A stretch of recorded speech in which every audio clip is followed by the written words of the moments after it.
ថ្ងៃនេះយើងនឹងនិយាយអំពីរឿងរបស់ព្រះដោយខ្ញុំបាននិយាយពីមុនមកយើងកំពុងនិយាយអំពីវិញ្ញាណរបស់ព្រះខ្ញុំគិតថាយើងកំពុងនិយាយអំពីវិញ្ញាណរបស់ព្រះដូច្នេះខ្ញុំជឿថាព្រះនឹងគង់នៅជាមួយយើងក្នុងរយៈពេល3សប្តាហ៍ខាងមុខទាក់ទងនឹងប្រធានបទនេះខ្ញុំបានទទួលសារជាច្រើនពីព្រះខ្ញុំបានទទួលសារជាច្រើនពីព្រះខ្ញុំបានទទួលសារជាច្រើនពីព្រះខ្ញុំបានទទួលសារជាច្រើនពីព្រះខ្ញុំបានទទួលសារជាច្រើនពីព្រះខ្ញុំបានទទួលសារជាច្រើនពីព្រះមុនពេលយើងចាប់ផ្ដើមការផ្សាយផ្ទាល់ខ្ញុំសូមអរគុណអ្នកទាំងអស់គ្នាសម្រាប់ការទស្សនាការ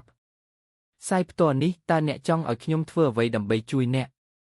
ថ្ងៃនេះខ្ញុំមិនមានថាមពលច្រើនទេកាលពីយប់មិញខ្ញុំមិនសូវមានកម្លាំងទេព្រោះខ្ញុំមានបញ្ហាសុខភាពខ្លះខ្ញុំសង្ឃឹមថាអ្នកយល់ពីអ្វីដែលខ្ញុំកំពុងនិយាយអូខេអស់លោកស្រីសូមស្វាគមន៍មកកាន់ Channel របស់ខ្ញុំថ្ងៃនេះយើងមានរឿងមួយដែលខ្ញុំទទួលបានពីនារីម្នាក់ឈ្មោះរឿងដំបូងដែលខ្ញុំបានរៀនគឺការស្មោះត្រង់នឹងខ្លួនឯងនេះជាអ្វីដែលបានកើតឡើងនៅកោះញឹកតេខុសណាធីស្ថិតក្នុងឃុំខាត់ដានៅភ្នំពេញវានៅកោះញឹកធីវាគឺនៅរាជធានីវានៅខាត់កាដាវានៅកោះញឹកធីស្ថិតនៅរាជធានីភ្នំពេញដូច្នេះរឿងនេះបានកើតឡើងនៅឆ្នាំ2007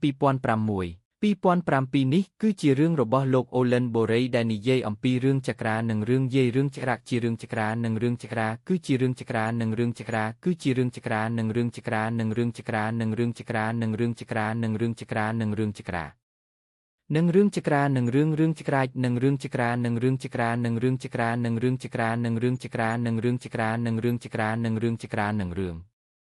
យើងបានផ្លាស់ប្ដូរពីភាពស្ងប់ស្ងាត់ទៅជាភាពងឹតបន្តិចកុំទុកយើងឲ្យនៅស្ងៀមយូរពេកដូច្នេះខ្ញុំគិតថាយកវាទុកនៅខ្លួនយើងល្អជាងព្រោះថ្ងៃនេះខ្ញុំមិនបានសួរអ្នកថាតើអ្នកយកចិត្តខ្ញុំកម្រិតណា